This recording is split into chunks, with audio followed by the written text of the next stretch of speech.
Okay.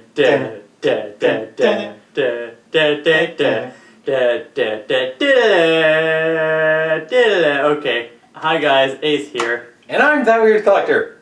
And we just saw Mission Impossible Rogue Nation, Rogue Nation. the fifth one. Their fifth one. So, first thoughts, what'd you think? Tom Cruise is fucking nuts. That is an agreeable statement. I'm gonna bleep that too. Okay. But, yeah, if you've seen the commercials for it, it's basically he likes to do his own stunts and hang from planes. Because what else are you going to do when you're a rich billionaire celebrity in your off time? Hang off planes. So And jump into giant things, giant toilets. Apparently highly illogical toilets. Because who would have that as a defense system, right? Yeah, this movie obviously starred Tom Cruise, Simon Pegg, Jeremy Renner. Jeremy Renner. Forgetting Jeremy Renner. Yes. I don't know why, but I'm going to constantly forget Jeremy Renner. I don't remember what the woman's name was, but Insert stereotypical fan service? That could be your name.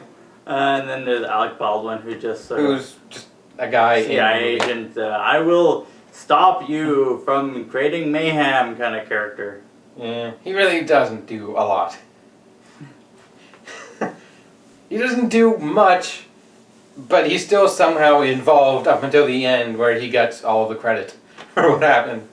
And the bad guy, Yeah. I guess he was the bad guy. He was a good bad guy, Yeah. but other than his character name, I don't really know the actor. Yeah, but I think he was also in Prometheum as like a minor role. A character got axed off really quickly in Prometheus. I don't know. But yeah, it's your typical action movie. Lots of stunts. And probably in a series that's known for suspending disbelief, this probably had the least amount of that. A lot of the stunts looked kind of survivable, like constantly getting shot. Let's see, running out of oxygen in rushing water. Toilet water. It's a giant toilet. It's not a toilet. It's a defense. It looks like a giant toilet. It's a defense mechanism to prevent, or just created so Ethan Hunt could steal whatever you want to steal. Yeah. Well, it wasn't really stealing. Well, he wasn't the one stealing it. The Simon Pegg character was Yes. the one stealing the information. He was just changing the profiles so that So he could walk. Simon Pegg could go through. Well, that was some pretty cool sci-fi tech. Next step up from retinal scan is it scans the way you walk and all your facial tics. Actually, that technology may not be that far away if it doesn't already exist. Probably not.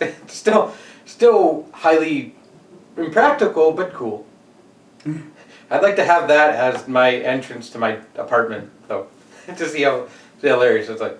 You must walk like me if you want to be with me. That did not sound like it was supposed to. It was not dirty. Not dirty. What else can we say about the movie other than it was a typical Mission Impossible action movie? You know? It was very well set up in that the protagonist and the antagonist were the two chess masters bouncing off each other, and in the very end it kind of mirrored what happened in the very beginning. Definitely. A kind of a twist of fate, if you will. Yeah. There's definitely a good chess match. Yeah. It's just always better than just a one-on-one confrontation. It's like each leading the other with their moves they make. They each trying to plot out each other's moves so they can have their own move set up when it comes time. This movie was a giant cock tease though on whether Ethan Hunt would die. It was like, will he die this time? No. Will he die this time? No. Will he die this time? No. Well, would Simon Pegg die? No. Well, they're the main characters of the movie. Of course, they're not going to die if they want to keep making sequels, and obviously they They're are not- because it's successful. There have been other movies that have killed off main characters.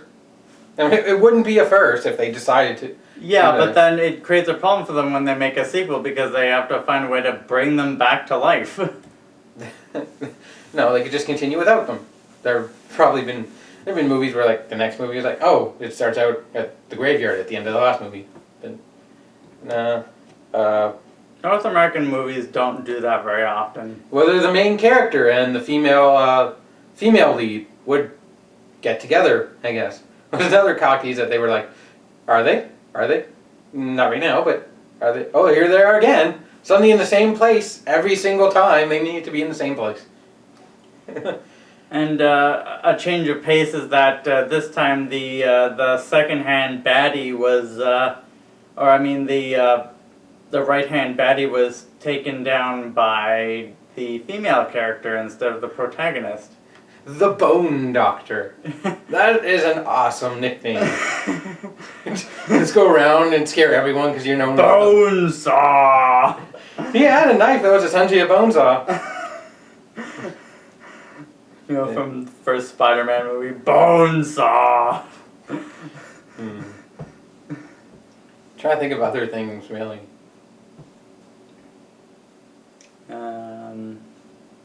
The Mission Impossible series is known for pointing out all locations of their filming.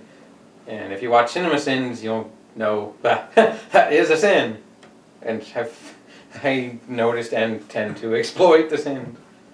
What was I gonna say? Jump cut! Continue talking, I'll think of it. Yeah. What else do we say? Well, the trailers definitely didn't spoil anything. If you could say anything, it was a surprise when they decided where they put the plane shot in the movie. Going in, it wasn't obvious where the plane shot was going to be because they tend to cut it with dialogue from other scenes, but it was pretty much right at the beginning. It was like, oh crap, we're already starting with this. It's basically the opening teaser of the movie. Yeah, definitely. Another thing, in this movie, Simon Pegg is sort of a Comic relief? yeah, but he's still useful. He's a useful comic relief. Yeah. He's plays a key role to the mission that it would have failed without him. Yeah, So, definitely. It was definitely amusing seeing him working, and like he so didn't care about his job that he was playing Halo on a 3-screen computer while chewing gum and just not giving a shit, and then having to lie to CIA, I guess, about Ethan Hunt. yeah, on a polygraph, which according to Mythbusters is very hard to lie to.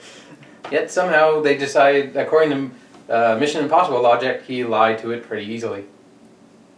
Yeah, but I was actually kind of expecting that to be sort of a bit of tease for conflict when he finally does get back with Ethan Hunt. That he sort of blames him and they have to get over this hurdle, but they just sort of They were like, hey, old friend. I was kind of expecting there to be a little tension between the two, if nothing else, you know, like, why should I listen to you after what you did to me, blah, blah, blah.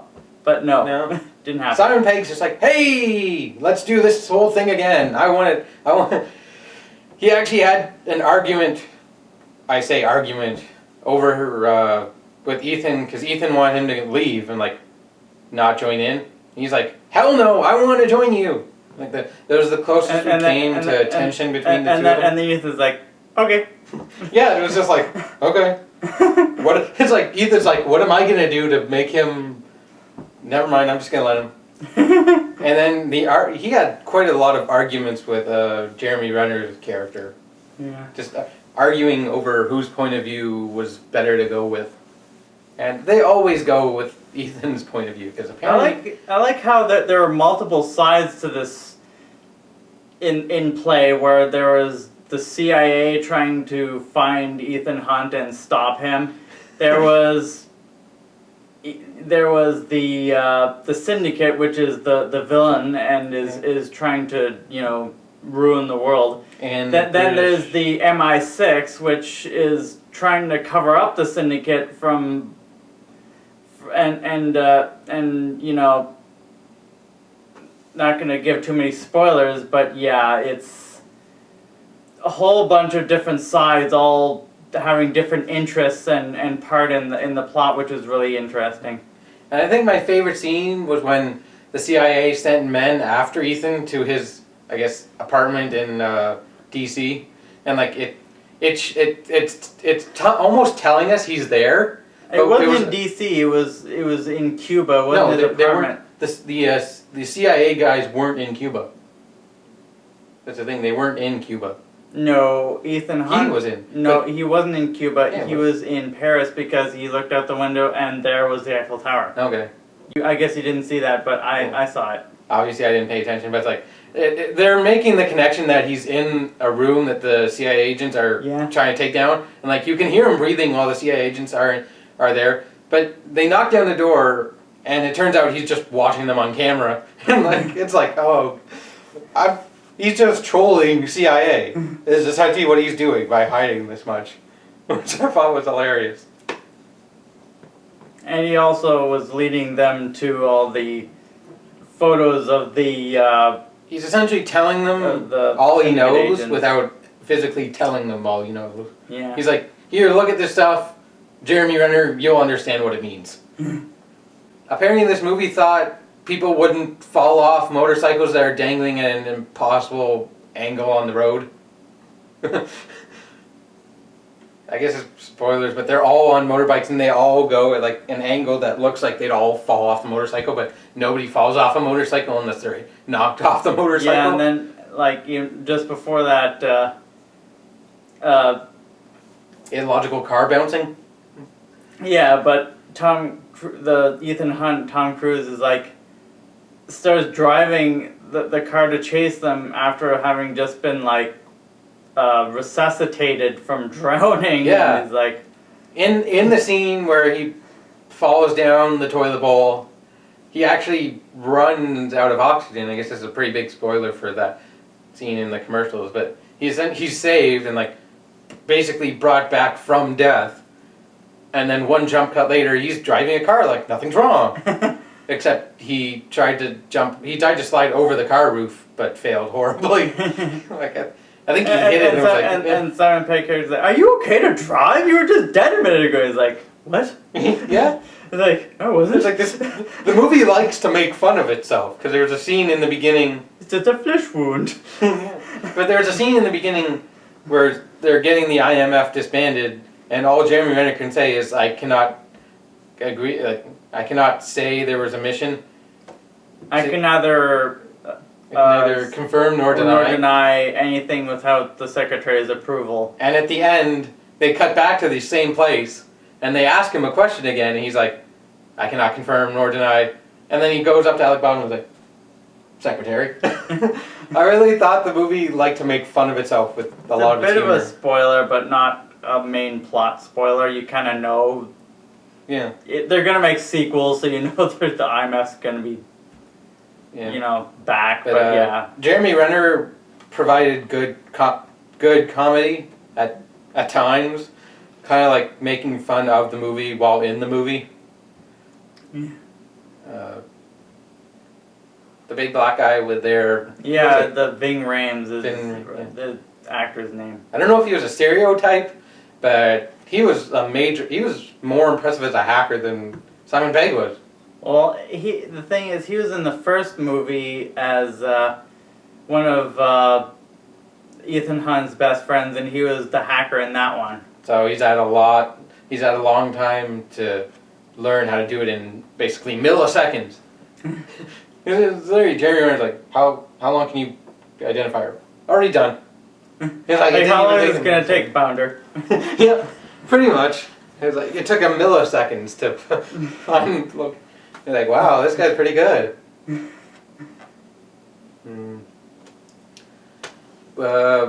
what would you rate Mission Impossible 5? Out of 10, maybe 9, 9.5. I'm trying to think of. I think I've seen all the Mission Impossible movies, and I think this one is the best one. Actually, I probably agree with that. Ghost Protocol was good too, but this one slightly beats it. I haven't actually seen the other one, so I have to I don't- watch that with you sometime. I couldn't actually find anything at fault with it, really. It all made sense in the realm of the story, because Ethan Hunt is known to survive basically anything. Explosions! A car bouncing backwards on it. It's like, he's known to survive everything, so it all, I guess, worked in the scenario. So, I guess, wrap it up. Yeah.